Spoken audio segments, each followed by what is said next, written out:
What's poppin', everybody? Hello and welcome to Popcorn Culture. My name is Ben Carlin and I am your host. Here with me today is my brother Jay, who will be in every episode. I made it. I'm here. Oh, man. Yet again. Dude, thank you for taking time out of your busy schedule to, pop in, hang out, roll up the cuffs of your jeans like that. A little bit, yeah. Yeah, looking awfully sharp. Yeah, actually, I was just walking. These are new jeans, and I was walking, and when I'm not wearing shoes, they kind of get stuck under the heel. Oh. And I was like, I don't want to wear out the back of my brand new pant jeans. leg, right away. So actually, now as I'm saying it, maybe I need to uncuff. Did I do it on both sides? I did. Look wow, at you go. Look at that. You were being remarkably thorough this morning. I guess so. I see you have a whole new outfit. I do have a whole new outfit. I was doing the company Stitch Fix for a very long time. Yeah. My wife gave it to me as like a birthday gift, and then it just sort of shows up every month, and and then you just like, do I like these clothes? And sometimes I would go like months at a time and be like, they ain't got it, man. And then I did like a pause for 6 months because I was just like, I think it's been too long. And then this one, I was like, this is a pretty good box. There were 3 for $5 on this one. No kidding. Yeah. Okay. Yeah. So that like whoever your designer was like, yes, They were totally like, boom. knocked out of the park with this guy. Yeah.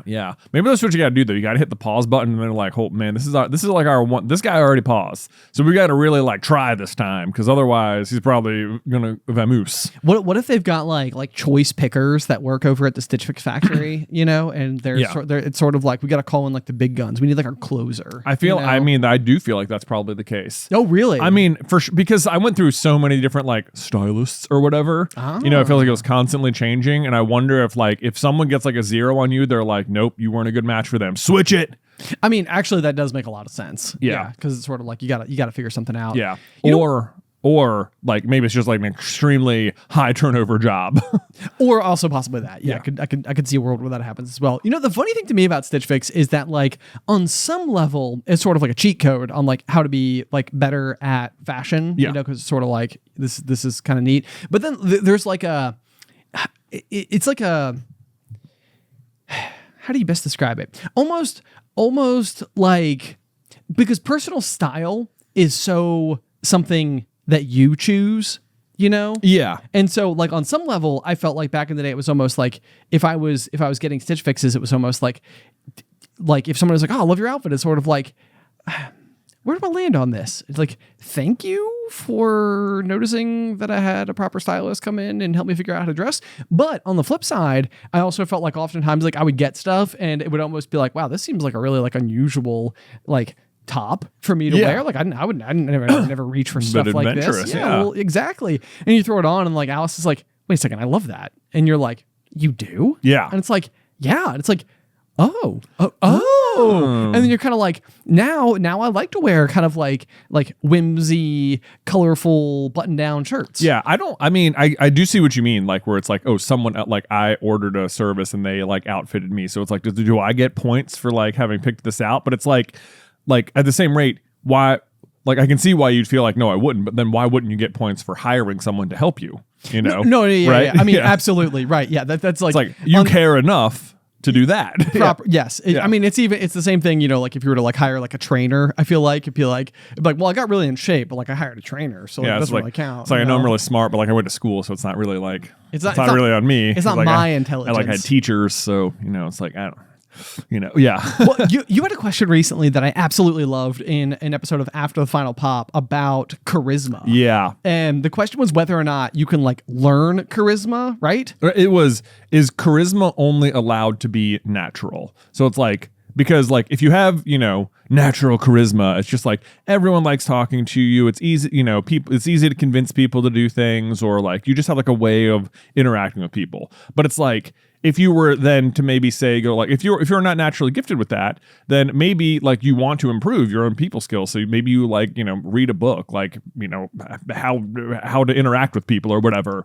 And it's, right. And it's a book of observations distilling out all of like the, who's like observed charismatic people and been like, here's the things that you can work on improving and that will help you be like charismatic. And then it's like, if you go and you practice them and you employ them and they work, are you now charismatic, or are you just like manipulating? Or is if it's not natural, is it manipulative? Right. Yeah. Yes. That becomes like the very interesting question right away. And like probably anybody who's ever been like in a like like a corporate environment that involves some type of like management ladder. Yeah. I'd be willing to bet that you've been advised to read Dale Carnegie's book, How to Win Friends and Influence People. Sure. Which is basically, I want to say it was written like maybe in like the 20s or 30s. I think it was like a long time ago. Right. But it's effectively this. It's like how to connect with people. Like what are the little things that like maybe you don't do that you could be doing, where it's sort of like walking up, knowing someone who on your staff's name, and then asking them like one thing about like how their weekend went or whatever. Right. And it's sort of like, that seems very basic, but like on some level it's kind of like maybe it's not obvious. And like if you're reading it, you're kind of like, oh, it never occurred to me to do that. Like, maybe it doesn't occur to you that this is the kind of thing that like greases the wheels for other kinds of positive Exactly. It's like you've been fumbling through forward. It's not like you've never asked someone how their weekend was or like addressed people by name before, but it's like you've never like had the like validation or forethought that like doing that specifically on like a daily basis will help pave the entire road rather than like help you just, it survive that encounter. Right. Yeah. And the thing about like charisma to me would almost be like, I could see a world where if you were attempting to improve the ability. So like, let's say you're playing The Sims and you're spending each evening, practicing in front of that mirror, trying to like up your charisma points, to get the next promotion at work. Right. Exactly. Yeah. Man, like these are important things, like I could see a world where it's like when you're first learning, I could see a world where it's clunkier. Yeah. Like where like maybe you're doing it like with so much intention that it's not coming from like muscle memory and it like almost comes across as like mildly like unnatural. Yeah. But I think it's just like any other muscle. It's like the more you work it out, the better you get at it. And like at some point in time, you're just genuinely asking how people's weekends were. Right. Like it's like you may have started from like how do I connect with people better? I read a book to learn how to do this. I got better at it, but the beginning was kind of weird because it felt like I was manipulating them. But then eventually it just got to the point where like, this is just who I am now. Yeah. Like, so I think, yes, I think you're right. It's like, I think charisma is more of a muscle than it is an inherent trait, because the other thing I would bet, even it's like if you meet people and you're like, oh, they're just so naturally charismatic. It's like, well, that's your impression, but you don't know that they didn't learn all these things specifically. Right. Yes. It's a very interesting thing. And it's, my personal challenge, I think oftentimes has always just been that like, I'll sort of like, I guess probably the term is masking, but like some amount of like, I have different friends who have different priorities, different outlooks, like whatever. And typically when I'm around any particular friend, I just sort of like mold my personality to theirs. And then so sometimes I feel like that can come across as like charismatic, because like I can do like really well, like one-on-one with the people. Yeah. But then when I merge a whole bunch of people together and I don't know which one of their personalities I'm supposed to be like for, it's like, I don't know what to do. Right. Like, I think that this is, it's kind of like, am I like, this friend because of this friend, or am I this friend because of that friend? And it's sort of like, maybe even on some level, you're like, my friends are all different from each other. And I'm just realizing that now that they're all in the same room. Right.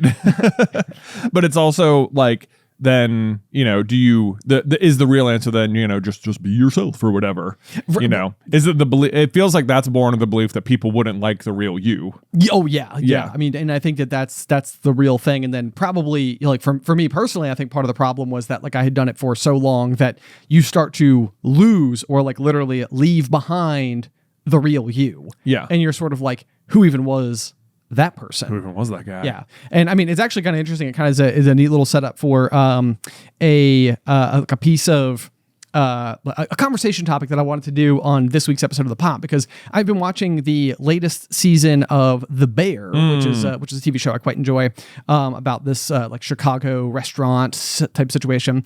And I mean, this is like a mild spoiler for like a conversation that happens inside of the series, but it reminded me a lot of when I was watching the movie Encanto, and Luisa's song Surface Pressure comes up. Yes. And it's sort of like this idea of like the amount of like pressure and like weight that she has like placed upon her own shoulders, and like the way in which she just sort of like yearns for like the freedom. Yeah. It's like maybe if I could like take all this pressure off, I could explore my own interests and I could just be happy. I could just be happy. Yeah. Right. Yeah. Like the weight of expectation could be lifted. Yes, precisely. Yes. Yeah. So anyway, in The Bear, there's a character portrayed by Will Poulter, who is like, I think he's got one of the most remarkable glow ups of just about anybody. Oh yeah, yeah. Like I remember him. Was he in that like RV movie? Yeah, like Meet the Millers. Meet the Millers. Yes, that's what I'm thinking. I feel like he's like portraying like a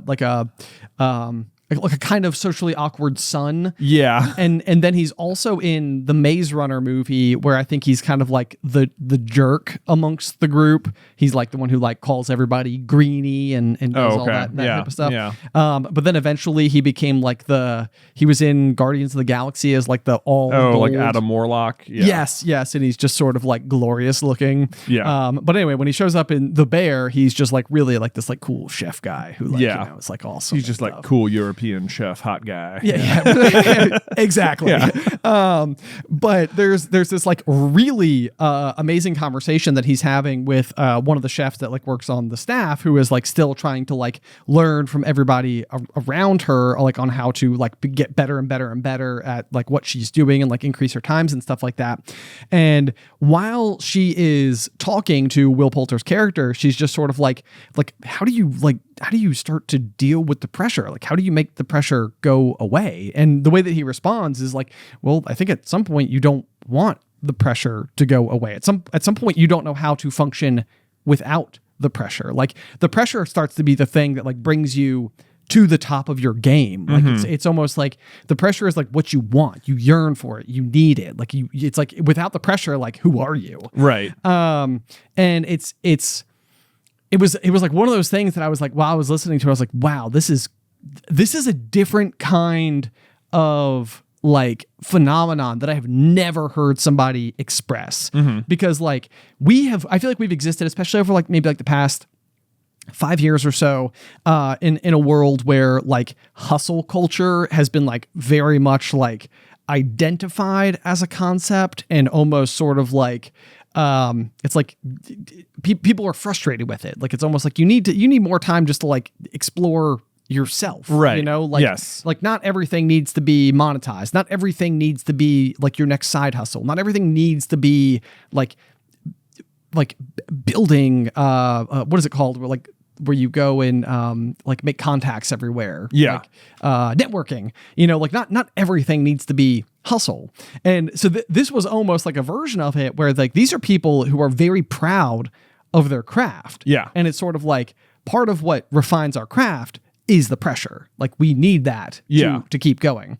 And it's funny because like with Super Carlin Brothers, like I remember a day, like if we came in and I filmed like a Jay versus Ben with you, like that was the kind of thing that it was taking everything I had, you know, like I was going like taking the toothpaste tube, you know, had a nice like a credit card or a hotel room key and just squeezed it all out, all the personality I possibly could out of the tube. And it was sort of like, that was what I had, you know, like I would go home, I would be pooped. Like I didn't want to go and like socialize. Like I was just depleted. Yeah. And now it's like, as like time has gone on and we've like expanded our shows and we do like, you know, we do the pop here, we do this podcast, we do Through the Gryffindor, other podcasts, we, you know, have like our whole upload schedule. It's like, I almost think like part of me is starting to reach a point where it's like, I am like I have like open arms out for some of that pressure. Right. Which is crazy. Yeah. Because it's like, I actually think like at some point I'm like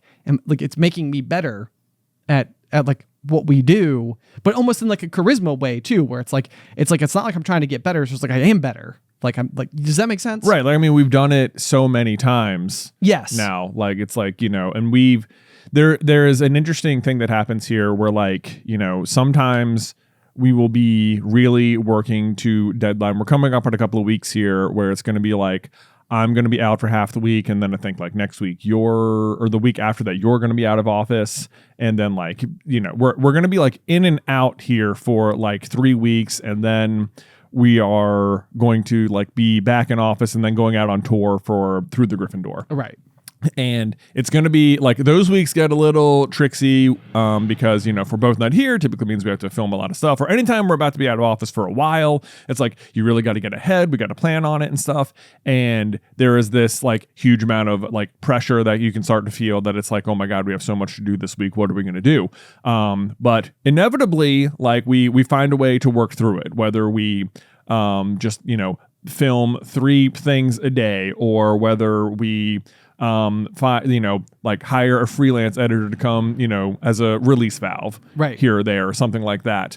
And we will make it through. But then other times we will have weeks where it's just like everyone's in office. Everyone's going to be in office for 3 weeks. We are, we're already 2 episodes ahead, and it's sort of like, okay, let's, wouldn't it be great? We have all this free time in the world. What if we just got completely ahead? So the next time we're in the pressure cooker, we're like actually not under that much pressure. Right. But then it'll go like 4 days and it'll be like, all right, we finished a script. It's like, and you're like, man, like with that, like it's so funny to me that like without the pressure there, sometimes like you really do take a lot more time. But then, because it takes you so long to do it in the times when they're not pressure, it makes the pressure feel scarier. But then when it's there, you're able to crank it up. Exactly. Yeah. It's like you've got more gears inside of you that like sometimes are like kind of hard to find unless the circumstances like demand you find it. Yeah.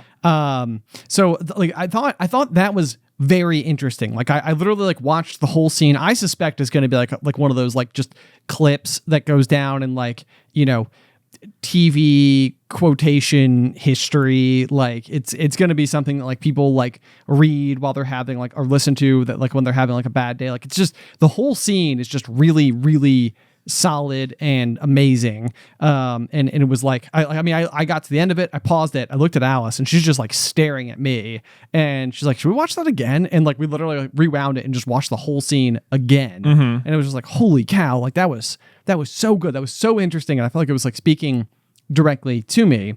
But then there was another like flip side to this, that I also thought was kind of like fascinating for me, like to explore, because it was almost like the evil twin maybe of this phenomenon, which is that like about, I don't know, a year and a half ago, mm-hmm. I was like reaching like a real like mental health like low point. Like things were getting really like bad and difficult, and I felt like I was having like more and more intense conversations like on the sidelines, like with you and with Alice, and like, I was just like, I couldn't really figure out like what was going on or like why I was like struggling so badly. And like I remember there was like one day like I got home from work and I just like, and like Addison was like so excited to see me and she wanted to play, and like, Alice was like, oh my gosh, like, how was your day? Like, tell me all about it and everything. And I went and just laid on my back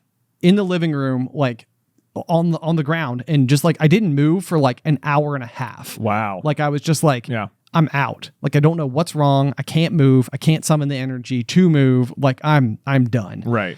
And I remember it was that day that I was like, this is a problem. Like I can't be operating like this. Something is wrong. And it's like, case in point is that like there's no two people I'd rather see than Alice and Addison. And even in that situation, it was like, I couldn't do it. I just couldn't.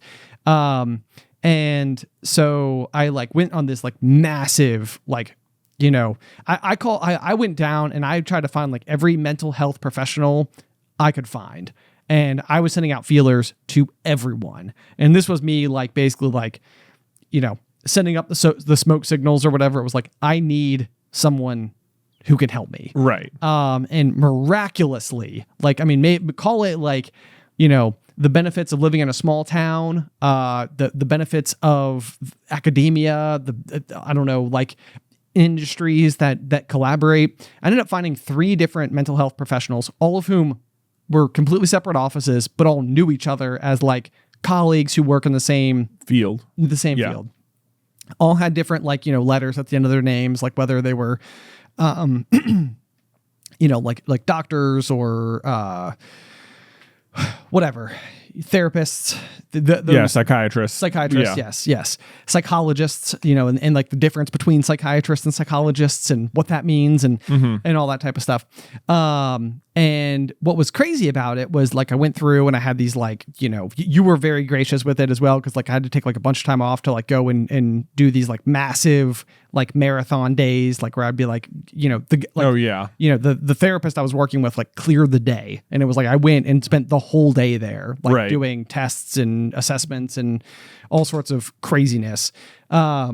And what was really wild about it was that like everybody that I was working with collaborated with each other to like come up with like a plan to like help me. And what was really awesome about that was that it worked.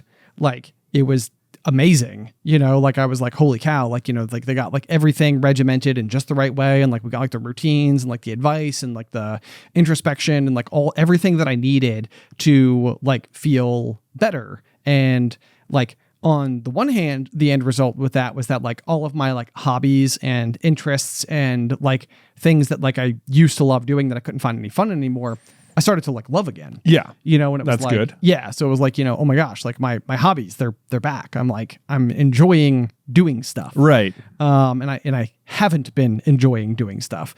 And the flip side of it, though, that was really strange was like when you compare it to like thriving under pressure, was almost like I managed to like take some of the pressure off of myself. But then like all of the things that I felt like made me good at being a host of like the pop, which was like, I think a lot of times it was like taking anxiety that maybe was more of a universal experience to like the listeners at home. It was almost like a lot of the things that I think I was feeling, it's like almost like when it's like, the teacher's like, if you have a question, raise your hand because someone else might be wondering the same thing. It's almost like, I feel like on some level it was like almost like that's what was happening with the pop. Like, I think I was just feeling depressed and anxious, and I think it was in a way that like maybe other people also felt. And so everything that like would go through my mind, like all the deep dive thoughts and like the weird philosophical questions and those types of things that like I felt like made me, it was like they went away. And then it was strange because I felt better, but I felt like I was like less good at being me because I felt better. That's an interesting, I do see what you mean. Like, but to me it almost sounds more like you were like, it's not like you got like less good at being you. I think maybe you got used to being a certain version of you. Right. And like you were more like, like, and that was the version that was kind of like living underwater, like, and like you just sort of got used to holding your breath, and then you came up and it was like, oh my God, breathing air is so much better. Right, right. Yes. Oh my gosh. Rather than just coming up every hour or so to go and then come back down or something.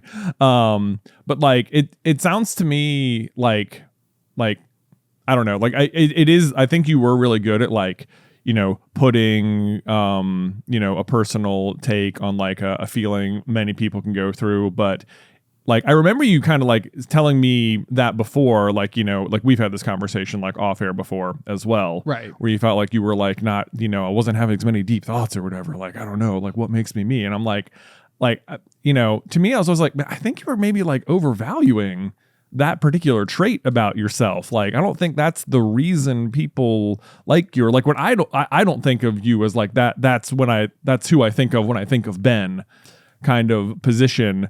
And actually, so I saw that you put this note about the conversation that Will Poulter's character has about pressure on the bear. And I was like, oh yeah, I remember that conversation. And then you started talking and I was like, I remember that conversation too, because he actually has a different conversation with Marcus on the bear at a different point in the season. Okay. As well. And that's the one I thought you were talking about. Oh, no way. Okay. So, anyway, it's also a very good one. But it's kind of funny when you compare it to the conversation he has with Tina, which is the one you were talking about. But in the scene, they're like both like doing just prep work for the restaurant for the day, and Marcus is asking him like how he got so good and like how did he get to where he was, and he's explaining to him like, oh, like I got a lot of my, I started really early, so I got like a lot of my like basic skills up to scratch like really fast. and I thought I was the best. And then I started working at this restaurant with another guy who was starting at the same time. And it's like, it's implied to be Carmi. That's who he was working with. And he's like, and I quickly just realized that like I was, it wasn't a competition, that I wasn't the best. This other guy was so much better than me. He was faster. He worked harder. He made better food. And he was like, and that's the first time I had the conversation with myself, like to remove the pressure of being the best from myself. And instead, what I did was just like stick by that guy as much as I could. And Marcus is like, well, and like what happened? And he's like, I got so much better than I ever thought I could be. And he's talking about how he's like, and then he starts talking about all of the, like the best food he's ever had did not ever come from someone who applied like a ton of really expensive equipment or who had like a lot of very specific technical know-how or something like that. It's always food that is really inspired. And Marcus, he's all like, oh yeah, I get that. That's cool. But then, gosh, how does he round it off? Hold on. He says, yeah, so you can spend, and then his like big wrap up is that he's like, you can spend as much time in here as you want, but unless you're spending time out there, like the food isn't going to get like, you might get technically better spending time in here, but like if you want to have like really good food, you got to spend time out there. It's like the flavor comes from out there. Right. Yeah. So like to me, what I thought you were saying when I was reading this in the notes was like, I thought it was really applicable because it was like, maybe like to you, it was like I was spending so much time like introspecting and having these crazy deep thoughts. And it was just like, no, but look, now that I'm spending time out there, it is actually, the food tastes better, Right. Yeah, I know. I yes, you're right. I mean, and it's strange, because it's like you like there's so many facets, I guess, to like trying to like, I guess what I'm trying to say is I envy people who know themselves well. Yeah.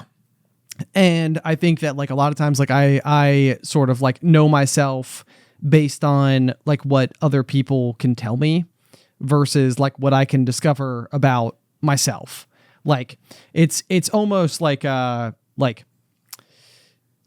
there's this concept that I actually I wrote a poem about that I read in the recent Jay versus Ben, but it's basically the mirror in your mind. And the idea for me that I think is kind of interesting about the mirror that exists inside of your mind is that like, for me, I think it's both one of my greatest strengths and one of my greatest weaknesses. And on the strength end of things, it's like, I do think I take time to like pause and reevaluate like what I've said, what I've done, how I did things, like what I could do differently, like how conversations went. Like, I take time and I go back and I try to like really introspect. Like at the core of like who I am as a person, it's just someone who is constantly trying to get better. And so like on some level, it's like by looking in that mirror, it's like I'm willing to be like critical of myself, but I'm also willing to like, I don't know, I guess like slice off certain things and like continue to learn and just be on this quest of personal improvement. Right. But then on the other end of it is that like, I don't think the mirror reflects me back very accurately all the time. Like I tend to have like a very negative perception or at least when I was like writing the poem, that was sort of like what my thought was. But then like, I think the more that I've even thought about that, it's almost like sometimes I think like if I try to like look in the mirror, it's like there is no reflection. It's just the shiny chrome surface. Right. And it's like, I don't know what's looking back. Like I don't always know. And so like a lot of times, like, if I receive feedback that I perceive as positive or things that like help me feel good about who I am as a person, it's almost like, okay, like I'm learning. It kind of goes back to the charisma thing. It's like, I'm learning the things that other people like about me. And I guess on some level I want to be liked. So it's like when I get that feedback, it sort of like lets me know, do more of that. Right. Like that's what people like out of you. That's who you are. But it's like on some level, that's the problem with the mirror inside of your mind is that like, that's not who you are. That's that's the external one. You need to be able to see what you look like. Right. And that's like, I think the forever challenge. Like I'm never able to successfully park myself somewhere in a way where it's sort of like, okay, like I know exactly who I am and what this means to me and how I'm going to feel a year from now because I'm ironclad in who I am. But I can't tell if it's better to be infinitely flexible or decidedly specific. Like, and by decidedly specific, be like, this is who I am and I don't budge, or and being open, really flexible, being just like kind of going with the wind about who, like, you know, pleasing people based on how they like you. Yeah, I mean, I think it's the very question. Like, you know, like okay, so think about like skill sets, because I feel like I'm getting very like in the weeds here.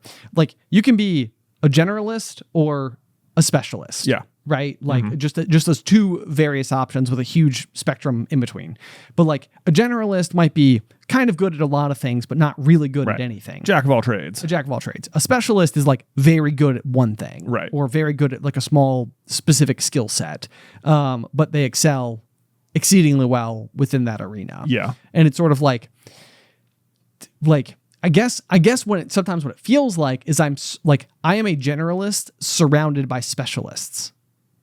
Okay. And so it's like there's a weird like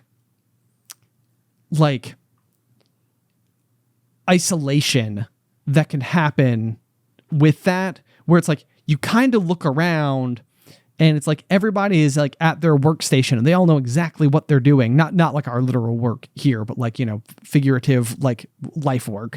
You know, like they know who they are, they know what they're doing, they know what they're after. And I'm sort of like, I could step into any one of those workstations and jiggle the levers a little bit. I know a little bit about any of them, but I don't know a lot of it about any of them. Yeah. And so then it's kind of like, I'm not really like, it makes it harder for you to feel like any amount of your personality like is definable. Right. I mean, I feel like what I was really talking about like a couple weeks ago is kind of that same sense. But honestly, I think more people feel like that about themselves than you realize. Like, you look at everyone and like, oh, they're such specialists, they know exactly what they're doing.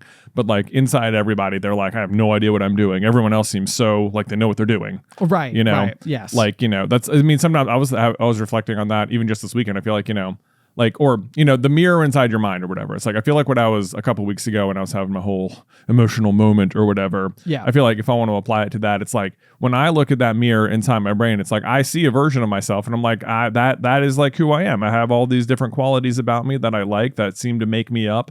But then when I go interact with the world, it's like people don't see the same person in the mirror that I see. They see like a very specific version of me. And it's like, it bothers me that it doesn't like match up. You know, so we almost have exact inverse problems.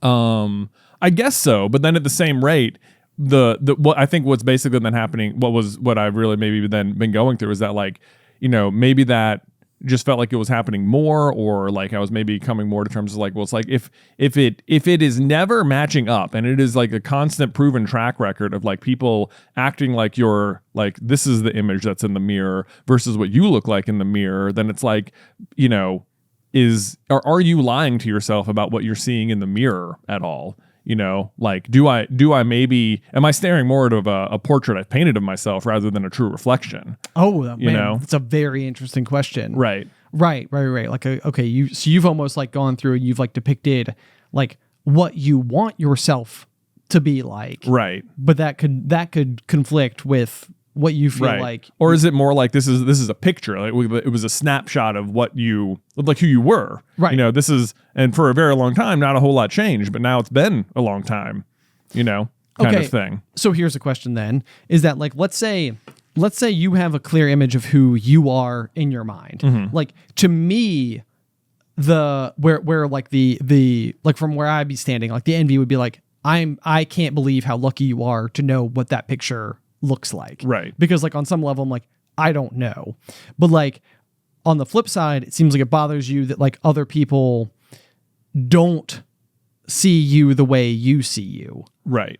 And so that's fascinating because like to me, the grass is of course always greener, but like to me, it'd be like, I would so much rather, like from where I'd be sitting, I'm like, I would much rather know how I see myself rather than give any darns about how the other people see me. Mm-hmm. Does that make sense? I think what bothers me is that either it's like either every single person I interact with is treating me wrong, or I am like misperceiving myself? Okay. Like, is it that people aren't seeing me or that I'm not seeing me? It's an interesting question. Right. Okay. So but then it's difficult. And it's like, I think the constant struggle that maybe like you and I face is that it's like, well, we're extremely public figures in some sense. Sure. You know, like we do 4 different shows a week, and to an extent, because we're very public facing people, that can often like your reputation can precede you sometimes. And it's like, you know, because if people know that that's a facet of your life, that you have like a large audience, they might assume certain things about you or the way you are or like what you care about, and then project that onto the interactions they have with you. And you might prove them wrong fairly quickly, but all you're going to walk away with is the way they interacted with you. You know, they're going to walk away with how you treated them, and it might change their opinion and be like, oh, you know what? I thought this, but it's different. But it won't change the fact that they treated you based on that initially. And that's what you're going to walk away with. And you'll be like, man, people think this about me, you know? I know. Well, I mean, it's an interesting thing too, but like I have frequently had a piece of solace I can sometimes take when I've like dealt with somebody in the past who I felt like was polite outwardly, but kind of like mean in like more like behind closed doors capacities. Is like, I'm like, that would be a situation where, and I know we've switched gears a lot here. Hopefully everybody's keeping pace.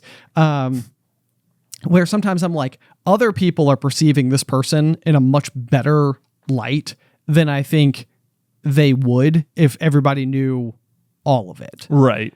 And so it's kind of like, sometimes I'm like, there's nothing I can do. Like, I'm not going to go out there and like slander this person. I'm like, and slander might even suggest that you're not telling the truth. I'm not even going to go out and tell people the truth about this person. Right. Like, because on some level, I would make the argument that the truth will out eventually. Right. People will behave according to their nature, and like that nature will eventually display itself in a way that just is sort of like, it's like, it's not my responsibility to like, if the rest of the world is being, you know, fooled by the facade, it's sort of like, then, you know, like, let that be a situation that unfolds, because at the same rate, also, maybe it never will unfold. Maybe those people will never be in such a high pressure situation as to have to see the true character that lies beneath. And all they'll ever get is the kind of glossed over surface level version of that person that always just comes across as positive. And it's like, the world's all the better for less conflict, you know, on some level. Yeah, right.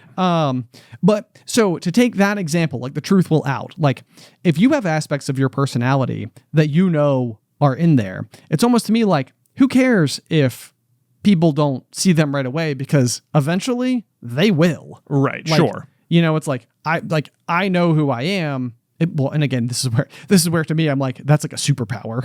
But it's like, I know who I am. So like, you don't have to know that these are my skills, or that this is like a percentage of who I am. But like, if you spend enough time around me, you will be proven wrong in whatever your belief is, because if it is innately a part of yourself, then it will show then itself. It will out. Yeah. Yes. The truth will out. Right. I think what happens to me, my own personal experience is that because I feel unperceived, I don't want to spend time with those people, and then the truth does not out because I do not spend time with them. Okay. Yeah. Right. So this is another thing that I think can be strange, because like I think I can be kind of guilty of the classic, like, running into a friend on the street being like, dude, we have got to grab a beer sometime. Like, it is great to see you. It has been too long. Like, let's catch up. And like, in those moments, it's like, there's no part of me that feels like that isn't 100% the truth. Like, I don't feel like I'm lying to them. I don't think I'm putting on a front. I don't feel like I'm concocting a friendliness that isn't actually there. Like, in the moment, it is 100% concrete, solid, real. Absolutely want to do it. Right. But then sometimes, like, when you step away from that situation, it could end up being the case where it's sort of like the opportunity may even arise and you're unwilling to fulfill the moment. Right. So let's say, Alice is going to take Addison for a play date one evening with one of her friends who also has a similar age child to Addison. It's sort of like, I'm going to be at the house by myself tonight. And it's like, you should text that person. You said you wanted to grab a beer with them. And it's like, I have the golden opportunity to do so, and I don't want to. Right. And it's sort of like, it's on some level, it's strange because it's like these are the moments where it's like I will be attempting to learn from my own behaviors what I am like unwilling to be truthful to myself about. Right. Which is that maybe I never wanted to grab a beer in the first place. Right. And it's like, why? Why is it so not obvious to me? Right. That was like, now the opportunity is here. I can make that call. I bet they'd say yes. And I'm still not doing it. Well, but like there are other factors at play too. It's like, you even that sounds like a fairly impromptu opportunity, I mean, for the purposes of the conversation and the illustration, because this is all just, this is not applying to a real world situation. I'm using examples. Okay. Assuming there's not other factors. Right. It's like, I think assuming you knew for a whole week that you would have this whole night to yourself. Precisely. Next Tuesday, Addie has a play date. For example, It's like, I need to fill that time because I will otherwise just be at home. Right. And I have no tasks to do, no lawn that needs to be mowed, no car that needs to be washed. The floor has been vacuumed. The dishes are done. The clothing is clean, all the things. It's sort of like, sometimes I think this is where the introspection comes in because you're sort of like, maybe I don't want to, but like in the moment it felt like I did. Right. But like, and the point I'm really trying to make here is that like you're saying because these people falsely perceive you, it makes you not want to spend time with them. Maybe you just don't want to spend time with them. Well, maybe you're right. And it's like, it's hard because it's almost like I think a huge part of what makes people like fast friends or like the idea of like a soulmate, if you wanted to like try to venture into those waters, it's almost like inexplicably, and I would say the GMA was like this, like back in our early days where it was like none of us were trying to do anything. None of us were reading the book on cool things you could go do with your friends to form a tight friendship. Oh no. We were just doing it in its most authentic. Everyone just intrinsically knew that if the four of us are together, good things will happen. Yes, exactly. And we all like really, really knew that and believed it, and it was constantly true. Yes. And so the sheer state in which that naturally unfolded, it's like to look back on it, it's like that's why we were friends, because it just worked. Nobody was ever like nobody was ever attempting to do anything. Nobody was facilitating. Nobody was the ringleader. Like, it just worked. Yeah. Like the text would go out. Do you guys want to go do this thing? Meet in this parking lot. We have no plan. It's like, I'll be there in 10. Right. And we'd all go in the parking lot and then talk until we came up with some type of ludicrous plan. And then we would go and do that ludicrous plan. But none of it was forethought. No. And it just fit together naturally. So it's like, you go out and I bet anybody who's done like online dating, like sometimes there's this like bizarre appeal to me about online dating because it feels like, because part of me can imagine the positive sensation that might come from the idea of somebody swiping the correct. Right. The thrill of being swept right upon. Precisely. But you talk to anybody who does online dating and they all seem to hate it. Yeah. And it's like, I think what's it sounds appealing because you assume everyone will like me, right? Right. I'll be a really good catch. yeah, exactly.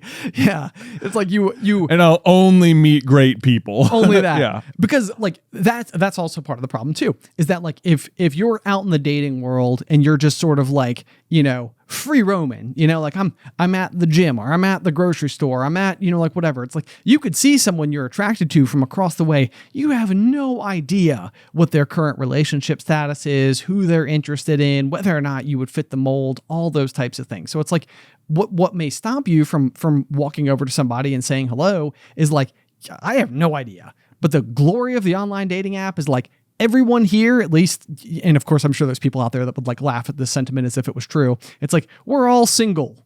We have all put a little green flag up that says open for business. Right. We all came here to be discovered. Yes. Exactly. So it's like, I am going to a platform that contains single people. Right. You might have just gone to the grocery store to get groceries. Yeah, exactly. So it's like, I think the fact that that it's true makes it seem like these are all candidates, but anybody who's ever done online dating would tell you they're not. Like, it's not never, and it's way more common than ever was in the past, because tons of people, our younger brother, for example, met his wife on a dating app. Yeah. And I bet tons of people listening right now have met their significant others on dating apps. But it's also, it's a challenge. It takes filtering. It takes first dates. It takes, coffee. DMs and hurdle. Yeah. There's hoops to jump through. Right. So sometimes it can be the case, I think, that you go and you meet people who are your age in the same stage of life, who are maybe they live in your neighborhood, for example. And it's sort of like, okay, you have kids that are the same age as my kids. You're also married to someone who is a school teacher. You have a job that does this thing. It's like, we have all the things that line up for us to both swipe right on one another. And it's sort of like, but we didn't. It's like, I don't get it. The whole recipe was there. We should be best friends, but we're not. Right. And it's like, on some level, I think that's the pressure. And this is a very long-winded example. This pressure you could be putting on yourself, where it's like, I should be swiping right on every new 38-year-old male dude who could be my new best bud. Right. Because we're all in the same stage of life and we both like mountain bikes. And it's like, not how it works. Not necessarily how it works. Yeah. Right. No. It's like that. I know what you mean. It's like, I think what's become so tricky is that, like, you're right. When you're a teenager, like, you don't have to put much effort into, like, maintaining friendships. You have the grand facilitator of school to see each other every single day. Correct. And you have the grand facilitator of everyone has free time all the time. Right. And then it's like you get to adulthood and, like, a lot of that, all of those things stop being true. You don't probably work at the same place with all of your friends every single day. Right. And you all start having significant others and families, and those are huge priorities. And, like, what used to be effortless now genuinely requires some effort to make happen. Right. Like, like if we're gonna see anyone, it's like you almost have to send a text out 3 days in advance. Right. And it can't just be like, want to go meet in the Walmart parking lot for the football. And that's all you really want. You never want it. And it's like that, I think, is part of the problem, is that, like, you want the kind of friendships that you had when you were younger, where it is effortless. It is just like, see you at the bar in 20. Right. It's wing night. Let's go. And it's like, right. Well, that's great. But, like, I didn't know you wanted to get wings tonight and we have to get a babysitter. And it's like, yeah, that's true. That makes sense. So yeah, I guess, whatever. Right. Right. So you end up having a frozen pizza at home. Right. Instead. And it's like, because it was so frictionless at one point, you don't enjoy the fact that there's a lot of friction to getting there now. Right. And because it feels like, what you don't like is the friction, I think. And even though the other side of it is actually fun when you get there, but it's like, you never had to deal with it before, so it feels unfair that you have to deal with it now. It's like homework, It's like, I'm not even at school anymore. What do you mean? I shouldn't have to do homework. It's like, we're friends. I shouldn't have to plan to hang out. This is ridiculous. Right. Yes. Like, we're just friends, and it's like, whether that's just it. So we're just doing it. But I think and I've seen, like, articles about this. I feel like there's, like, an epidemic of male friendships. Like, I think it's a thing. I think it's like a thing, especially now, because I think a lot, and I have no idea. This is just me guessing now, that, like men our age are more involved fathers in a way that people have not historically been, not to their own fault or anything, just per the times and the way things have evolved and stuff. Certainly different. Yes. Yeah. I think that, I mean, it's hard to speak in sweeping declarations, but I get the vibe. Right. Yeah. I don't want to be like, oh, dad doesn't used to care. It's like, I don't think that's true at all. Right. Yeah. But I think there's, like, a lot more, like, emphasis on, like, family life and stuff now for people, which makes it, like, really difficult to coordinate, like, a lot of male friendship sort of things. Yeah. Which can be hard. It is, like, much more of an effort that has to be placed. And especially like if you spent, you know, a good chunk of your, you know, as happens as, you know, you sort of advance through your career and stuff like that, a lot of people get moved around and stuff. So even if you spent a good chunk of your, you know, 20s establishing this great friend base, like all those, you know, people are good at their jobs, and for one reason or another, they might have had to move around the country, and now you're sort of like, well, or maybe you're one of those people who had to move away from all your friends or whatever. And it's like, now you have to reestablish yourself. And it's like, it's difficult because you move to a new place and those people already have friends. And it's like, they're having the same difficulties you are juggling the people that are already in their life. And it's like, oh God. Well, you know. Can I tell you what I think the silver lining of all this is? What? Is what I'm going to call the grand resurgence. The grand resurgence. The grand resurgence. Yes, indeed. I believe what is going to happen, because there was a piece of advice. I have some of my friends like have gone the route of like they are not doing kids. And I think that on some level that I got scared when we were expecting Addison, because I was like, I don't know what's going to happen to these people that it theoretically could be harder to like maintain the friendships with. And of course my mind was going to like worst case scenarios. And like in many cases, it just hasn't been an issue. And I've just continued to like hold true with those friendships anyway. Right. However, I do think that there are like instances where this could happen. And somebody was like, here's the thing though, is that like, there may be different seasons of life that you guys are both in, but it's like you were friends, and it's like that is like a special thing. That was the secret sauce that came together once upon a time where it was effortless, and it wasn't effortless for no reason. Like those are the rare people that you find. That is the glory of a true proper friend, and eventually you may find that your lifestyles resync back up. Like maybe you're, you know, eventually empty nesters and they've spent an amount of time doing career things or whatever.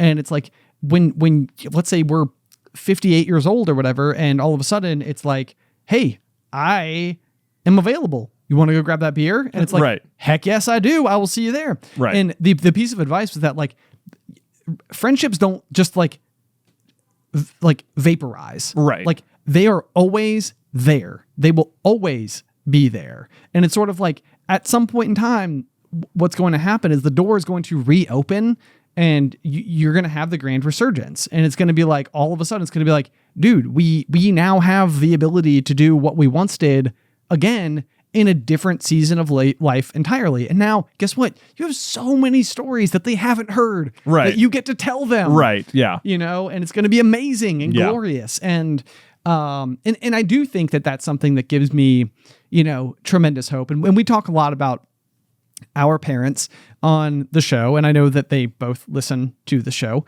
But I think one of the things, and I brought this up, I think a couple weeks ago when you were talking a lot about all the weight that was on your shoulders. But one of the coolest things to me about them is that like they have a more active lifestyle than I think we do. You know, for sure. Yeah. You know, and they're in their 60s, and like, you know, they biked across Belgium earlier this year. True. You know, like you're sort of like with their friends. Right. It's like I think they're a shining example of what may be just there on the horizon. Right. Yeah. Is I mean, and of course, you know, horizon, we have a decent meat of the rest of our lives, raising our families and stuff like that, you know, left on the bone. But either which way, I think that what we're going to see, and what will be really interesting to see, is the way that all these like friendships that had to be basically pressed pause on are like unpaused. Right. You know? Yeah. And they'll still be there. They'll still be there. Right. Yeah. Yeah. And then, you know, you'll just go hang out in the parking lot and figure out what to do. Go throw the football. All right. Yeah. Yeah. Okay. Football? I literally, no joke at all, I feel like there was a period of time, and I don't know why we would do this, probably because there were lights. I know why we do it, because there was lights in the Walmart parking lot. But I feel like we would go and we would bring a football, and we would just go stand in like the empty parking spots and like punt the ball back and forth, you know, like, or like heave it, you know, like trying to throw it like 30, 40 yards to one another.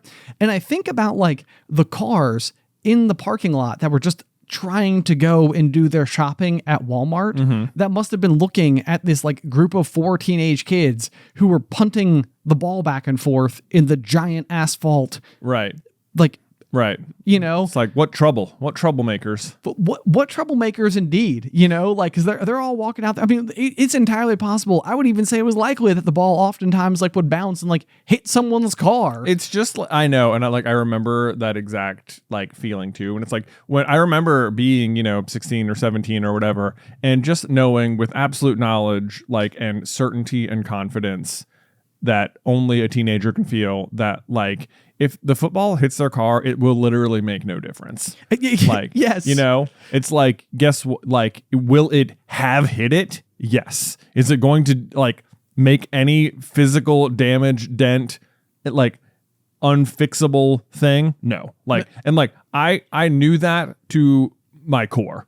Precisely. Right, exactly. Yeah. But that doesn't mean that if I was in a parking lot today and some teenager punted a ball and it landed on my hood, I wouldn't be like, yo, hey, what are you doing? I'm walking here. You just hit my car. And it's like, yeah, your car was hit with something.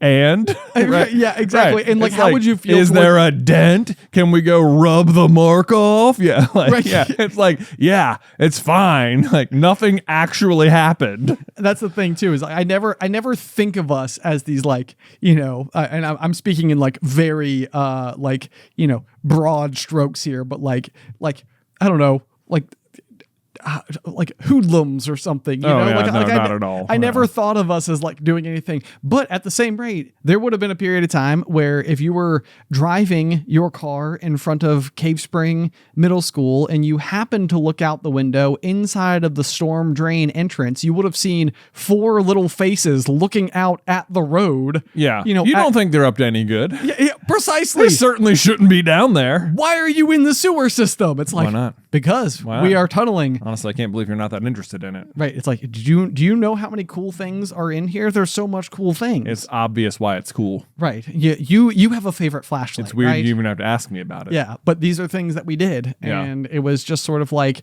and you're right. Yeah, it was kind of like probably the act of walking through people's backyards to get to the tunnel entrance so that we could like go and be on this particular adventure is probably the same type of thing where it's exactly the same thing. It's like, you're not doing anything wrong, and you know it down to your bones.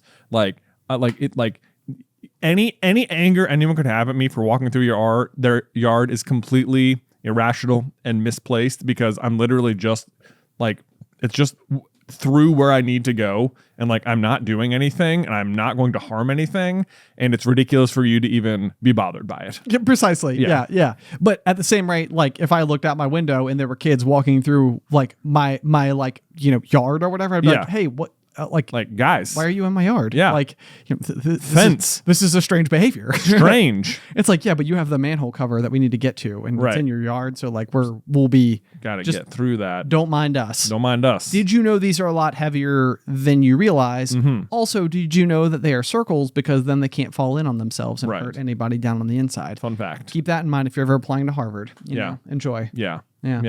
Also, kind of rude that you didn't pick up after your dog out here.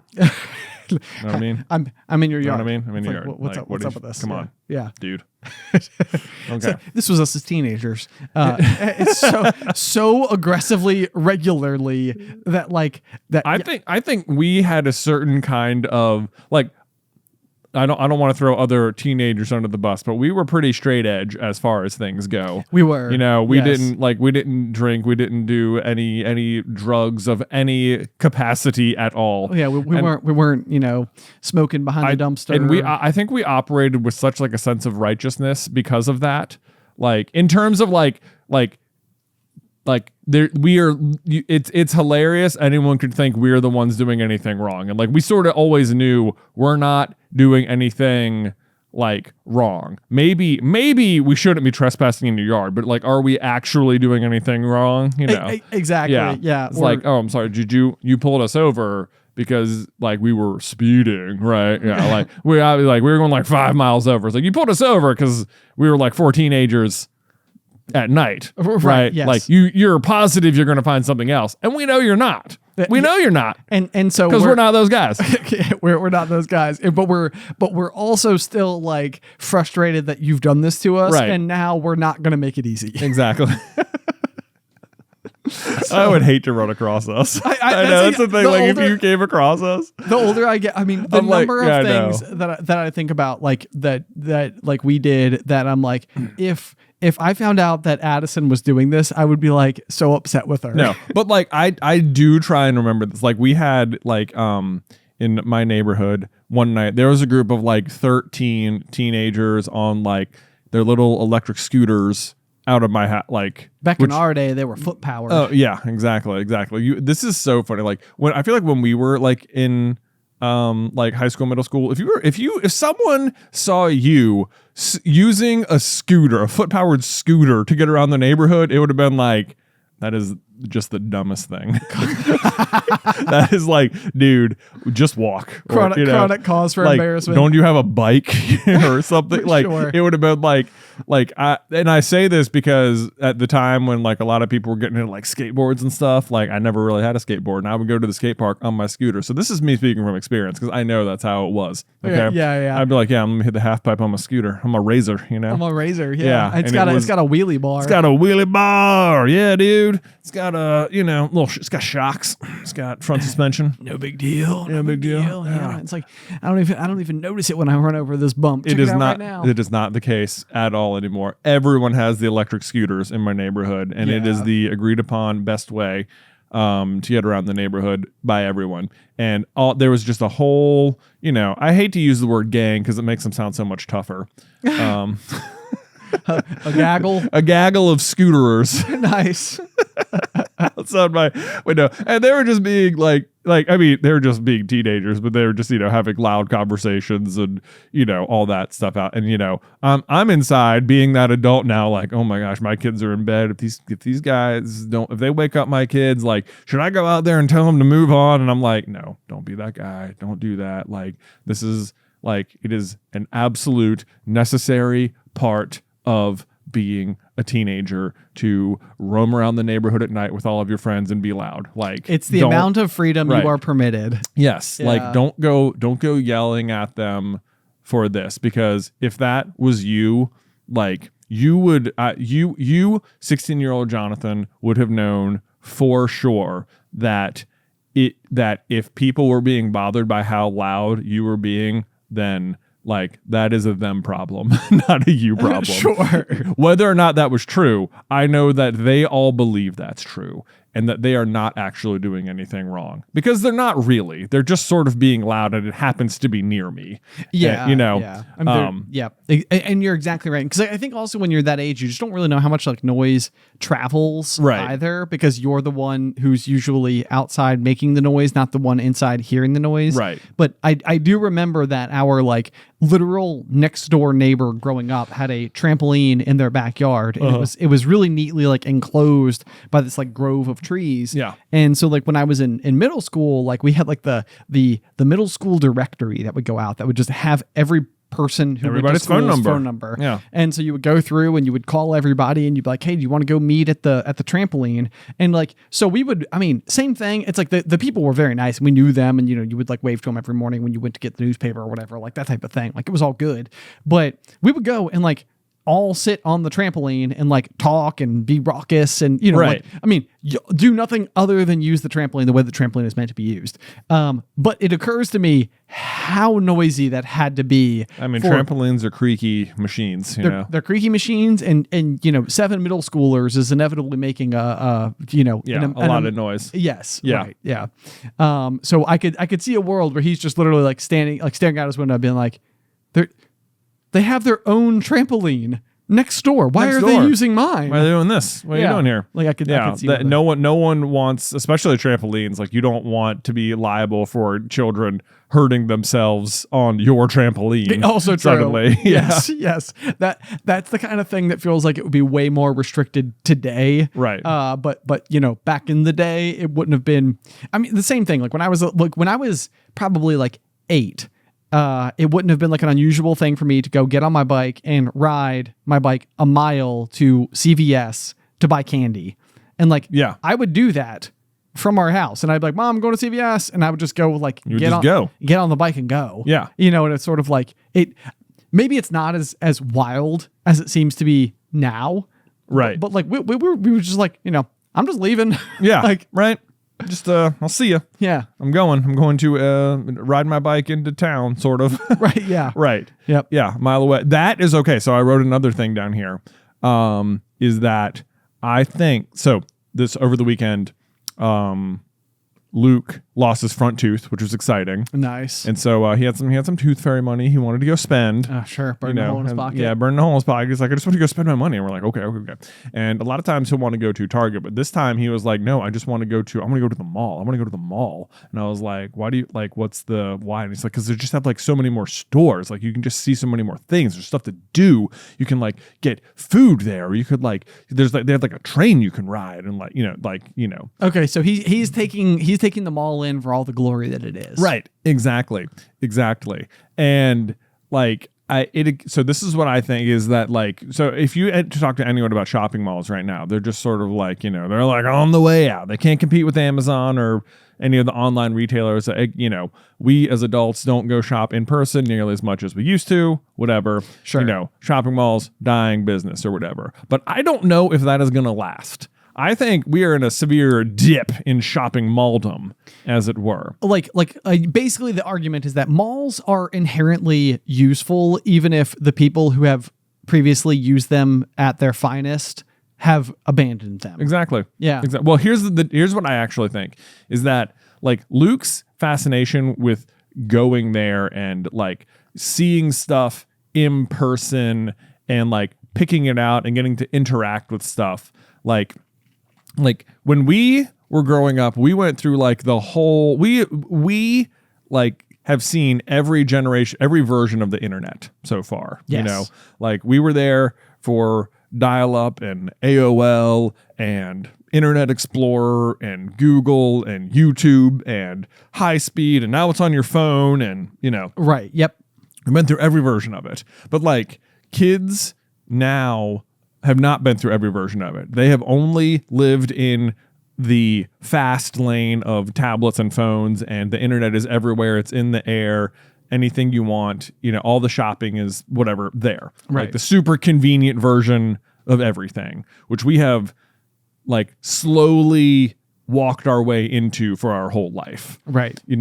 Whilst dealing with it. But like, I think kids today are like often like you're right. If Luke was like, I'm gonna go ride my bike to CVS, I'd be like, are you kidding me? No, you're not. Right. Like, I don't think so. Even if he was like, I'm going to walk to my friend's house 10 houses down, I'd be like, I'll walk with you. It's like, you know what? I'll get my shoes. How about where are my shoes? How about I'll walk with you? How about why don't I'll drive you? Sure. Like like I would. It's like the watchfulness, the lack of freedom, I think they are allowed that maybe like that kids are allowed today that maybe they once maybe more had is part of it. And then the other half is like the screens and stuff. So it's like, I think part of what kids like about screens and video games so much is that because they don't have like the outside world freedom of like, just go run around the neighborhood, run amok or whatever, ride your bike to CVS. It's like they do have a certain amount of freedom inside whatever they're doing. They can kind of make all of their own choices in there. I could see that. And yep. That is a lot. But so like, even growing up, like, if mom had to go get groceries, that meant she had to take all three of us to the grocery store. Right. Yes. And I think back and I'm like, yeah, there's nothing I would rather do less than take all my three kids to the grocery store. That sounds terrible. And right. I've done it before. And it's hard. Yeah. Like people want everything. They yell, they scream. It's like, you can't get them everything they want. And you have very specific things you want and need. Yeah. Or need. And if you tell them they're not getting something, they might scream and then everyone's staring at you and it feels terrible. And you're like, I'm just sorry about that. You got it right. Hey, do you have kids? You guys, right? Yeah. Okay. Cool. But you know what? We don't have to do that at all. There's such a workaround anymore. You can just go. You can just you can have your groceries delivered to your doorstep if you want. You can have curbside pickup. Well, they'll pick them out for you in the store. They'll just deliver them straight to your car. I don't have to go inside and buy groceries and deal with the kids doing that. But the downside then is that the kids don't get to walk around the grocery store, which you don't think of like as like a formative thing. It's just sort of like, because even when you were a kid, it wasn't like, oh yay, I get to go. It was just like a boring chore where mom was going to yell at you, every 10 seconds for, touching something else or running down the aisle or, doing anything kids do. Right. Yes. I mean, I do have I have a very specific memory of going to like I think it was like a Sam's Club when we were a kid, and they were like doing like little pieces of like the free samples. Yeah, the free samples, like a little piece like fried bologna or something like that. And I got one, and then like I went back and I was like going to grab another one, and the lady smacked my hand. Wow. And I remember it was like one of those things where it was like, oh my gosh, like I just thought that it was okay to come, like I didn't know, like it absolutely is okay. Yes. I mean, for God's sakes. I know. Yeah. I think it was like one of those things where I was like, it's not like you just were like, I'll take all these. It says free. See ya. It says free. That's dinner. Yeah. No. I think mom had words with this lady, but anyway, yeah, you're right though. Like it's fascinating to imagine because like we grew up going into the grocery store. Obviously, our parents went and shopped at the store, but like for like Addison now, I mean, she's probably been to the grocery store like I don't know, 3 to 4 times. Yeah. Like it's really not, it's not many because for the exact reason you said, it's just easier to like not go in. Which means that like at some point in time, like the idea or even the memories of going to the grocery store as like part of how we get food into our house is not really going to be on her radar or like, Luke, Nick, Nate's, like anybody's in the same way that it was for us. Right. Like, and at some point in time, it's almost like how much of like a makeover will the interior of grocery stores have to where they're not even like designed for display purposes at all. Right. They're just designed for the utility of the delivery person or whatever. Like the pickers. Yes, exactly. Right. Yeah. Because that'd be so interesting. I hadn't even considered that. Right. Well, I mean, you think like so many of the, like a big thing like with cereal boxes, I think are very famous for this kind of thing is that like the more bright, the more colorful, the more eye catching, the playful characters, like any of the things that they like put on the box is all part of the shopping experience because like, it's what helps sell you on it when you're there. It's what helps sell you on. Yeah. How can you walk past the box of Fruity Pebbles or Trix when they're bright and colorful and glorious, like it's like, yeah, I want that. That looks amazing. But at some point in time, it's almost like that kind of marketing won't have the same impact that it always had because people aren't there anymore. Right. They don't see it. Yeah. It just shows up. Right. Exactly. It could be just being a brown box. The box needs to be designed to be appealing to the online shopper, not to the in-person shopper. Exactly. Yeah. That's interesting. Yeah. But here's what I think the saving grace is. I think that our the Gen Alphas of the world are going to grow up craving the real world interactions like they did not have. They will see it as remarkably novel. That's like the idea of like a fitting room. It's like, how cool is this? It's like it's I feel like we're going through a period of like over solving things at the moment where it's just like, we had a place there. We had it figured out. We built stores and infrastructure where you could go literally look and feel and interact and touch all the things you wanted, and you could put it on and know immediately whether it fit or not. Right. And immediately exchange it before you bought it without 7 mail exchanges and 9 checks of your bank account or whatever. Right. Like you can just go get specifically what you want and then walk home happy. And it's like, I think that physical real world interaction will come back because it's like, for us, it has been like because you had to do it that way and there became a faster way. It was like, this is more convenient. I no longer have to do the other way. And it opened up the world. It's like, well, we only have, Old Navy and American Eagle and Abercrombie. And if you don't shop at those 3 stores, too bad. Now I can shop anywhere I want. Ha ha ha ha ha ha ha. True. Right. So that'll probably still be, that's always, probably going to be an issue or whatever. The internet's always going to be able to offer more options. Yeah. Right. But it's never going to be able to offer the real world interactions that you could have with it that I think kids who didn't grow up with that will crave. Because that to me felt like exactly why Luke wanted to go. It's like he never gets he can tell us what he wants, but he never gets to go interact with and see all of the stuff in person. Yeah. He can only, because the other thing about going in person is that you get to discover new things. Like you can go online and people can sell you specific things, but there's no walking into a store and being like, oh, how about that? You're only going to find what you're looking for. Whereas in person, you often like have the ability to find stuff that you weren't looking for. Like even, so this is like a stupid example, but like Luke wanted to go and we went into Barnes & Noble because he was, looking at all the toys and stuff like that. Naturally. We went in there, we went into FYE, kind of the same thing, and Hot Topic. And then we were walking around and he saw some like sports clothing store, just like, general sports memorabilia and or stuff. Okay. And he was like, oh, let's go in there because he saw like something for the Eagles, which I swear he's trolling me with. Oh, because he's an Eagles fan. Yeah. Yes. Luke's just like, oh yeah, go Eagles. He likes the Eagles and the Dolphins. And I'm like, son, that's not who we root for. Okay. It's certainly not. First of all, the Dolphins, ew, come on. Also the Eagles, that's an in-division rival. Come on, man. No way. There's no way. There's no way. There's no way. It's also Alice's favorite team. I know. And I'm like, and then yesterday he picked up like a Cowboys blanket, and I was like, I absolutely draw the line. There is no way. There's no look. The Eagles are the present reigning Super Bowl champions. Okay, I get it. If you're like, I understand. You can appreciate the Eagles, but there's no chance we're letting Cowboys. Anyway, we were there though. Look, I hadn't even planned on going in the store. We had gone down the escalator. Luke wanted to go back up the escalator to go in the store. He didn't even end up buying anything in there. But whilst we were in there, I'm like, looking around at stuff too.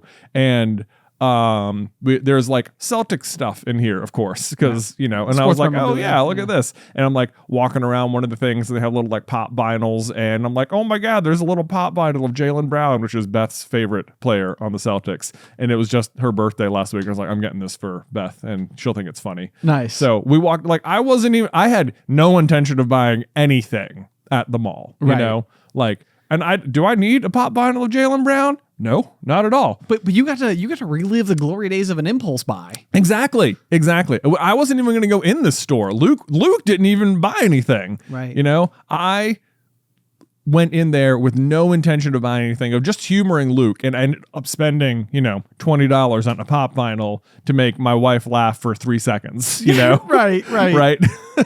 Well, it's very fascinating because I think you're right. Like, it's like we've oversolved the problem, and I feel like there is no greater offender of this exact situation than knobs being removed from the air conditioning controls or volume controls inside of vehicles. Dude. Where vehicle manufacturers were like, what's amazing? Touchscreens. You want to know what we should do is make everything touchscreens. You know what's hard to do is touchscreens. Like while you're driving, like it's such a hazard, like it is. Like I was driving Addison to preschool this morning, and on the way I went to pause the episode of a podcast that I was listening to, but in the process of doing that, I hit just a tiny little bump on the road and accidentally hit my speed dial button for Alice, which is right next to the pause button for some reason. Yeah. So it rings all the way through, and she's like, "Hey, did you forget something?" And I was like, no. So here's the thing. I was trying to pause the podcast, accidentally called you, realized that once I pressed the button, you already were going to have the missed call. So you were going to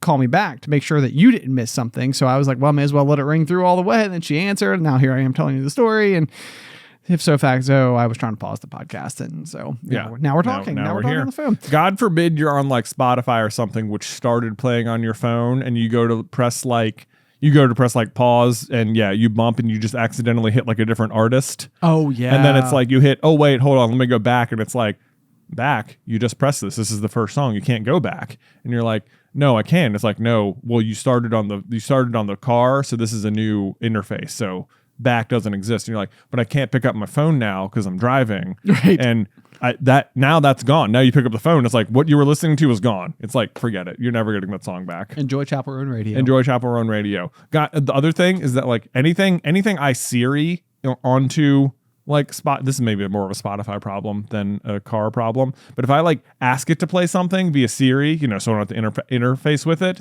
it'll play it on Spotify, which is great. And then the next time I get in the car, I'm like, recently played, and it's like, I never heard of that song. What are you talking about? Like, unless you interfaced with it specifically with your hands and not with a voice connect system, where as far as we're concerned, that didn't even exist. I'm confused. And that doesn't happen. I'm like, I listened to that station for an hour yesterday, okay? And I don't remember how I got there, all right? So please show me the recently played songs. And it's like, we can't do it. I'm afraid not. But you're right. Touch screens, is oversolving the problem on the cars, because like the physical knobs, like I want turn left for cold, right for hot, you know? Yeah. I want a slowly crescendoing blue bar and a slowly crescendoing red bar. And I will determine the heat in my car based on that, because it's just one knob and I don't have to look at it. I know where it is. It's cold, it's hot. Boom. That's it. Exactly. It's easy. I don't need to, if I have to navigate a menu at all to get the car to work, to like do the air conditioning, that's ridiculous. It is not only more difficult, it is dangerous. That's exactly yes. it. Yeah. Yeah. I mean, and that's, I mean, like Alice. And God forbid it glitches, you know? Oh, yeah. Or like the touchscreen just doesn't work. And then you don't have anything. Then you can't control it. And it's like these knobs, unless you're in Ben's truck, can't break, you know? Oh, yeah, I get it, because everything in my truck everything is broken. in your truck is broken. Yeah. I was like, yeah. I got there. Unless you had a vindictive car detailer who was just like, I hate this guy. I'm going to pop out every knob in the car. They did. Yeah. But like, yes, it's just like, just physical analog buttons make so much more sense and are even more satisfying to use. They are. They're yeah. So, I mean, just in the same way that Gen Alpha will bring malls back, so true will they also volume knobs. Yes, I actually do believe that. Like, there are certain interfaces that make sense for the touchscreen and some that don't make sense for the touchscreen. Yeah. And it's like, get the ones that don't make sense off of there. Put the essential car controls as analog things, because it made more sense. Yeah. You know, it's like it's like how you don't need a smart washing machine, you know, it's like, I just need to push a button that makes the washing machine go. It is true. Yeah. I feel like my dryer has this it must have a scale inside of it, because like, let's say I put in like 3 towels or something and I do the dry function and it dries, the cycle ends and it believes them to be dry, and I go over and I check them and it's like, these are still damp. I need to do it again. Then I will like turn the machine back on, press start, and then I will hear the like little buzzer go off like 3 minutes later. It's like, hey, you already ran the cycle. You must have made a mistake. Yeah. And it's like don't need. Now, let me tell you what I don't need for my dryer, Ben, is for it to tell me whether or not its damp meter has been hit. You know, It's like, yeah, because you're right. Towels, terrible added. It's like, no, the sensor says it's dry, and it's like, well, my hands say otherwise. Okay, dryer, and you put it back in, and it's like, it's dry, and you're like, listen, I will tell you how long I want you to blast heat at this fabric, okay? You just run the play, all right? And I'll come back in an hour, and it'll be dry, because you blasted it with heat and tumbled it around. I don't need you to tell me we're done. I'll just stop on my own. That's not how this works. Overly opinionated dryers. Dude, yes, I don't need the dryer's opinion on how dry stuff is, especially when its opinion is wrong. I will tell you what, if you take a dry towel and you throw it in a clump on the floor, nothing bad happens to it. If you take a medium damp towel and throw it on the floor, it grows its own ecosystem. Yeah. Exactly. And I don't need damp towels coming out of the dryer because the dryer sensor says they're dry. Yeah. You know? Yeah. Anyway. It's so annoying. Well, so I think this is a good stopping point. Okay. You know? Yeah, non-opinionated dryers. Non-opinionated dryers. We don't need them. I don't want opinionated dryers or dishwashers or fridges. Yeah. I don't want any of those things. I want a cold box. Fork in that spoon. Boom. Okay, guys, thank you so much as always for tuning into this week's episode of The Pop. I'm excited because Q3 quarterly Patreon merch means we're doing a calendar for the 2026 year. And while we're recording today, I was multitasking, and a thought that crossed my mind was that we should totally do a photo shoot for like what would be a 27 Butts movie poster for one of the things. So like I'm imagining like me or you sitting on like a prop toilet. So not to worry, you know, like it won't be like disgusting or anything like that, you know, but and like the other one of us is like holding a plunger, like, you know, like looking like all like frustrated and confused, and you know, there's like all sorts of shenanigans and antics and stuff going on, and you know, it's the 27 Butts calendar month. Yeah. So maybe we can make that one of our months. There you go. What is the most 27 Butts themed month of December. The year? Oh, because it's a Christmas classic. Yeah. You're right. Yeah. It's the Christmas hijinks movie that nobody asked for, but we all needed. Exactly. Yeah. Okay. So if you want to check that out, it's quarterly merch here at patreon.com/popcornculture. We have links to that in all of the obvious spots if you want to check it out down below. But otherwise, until next time, pop.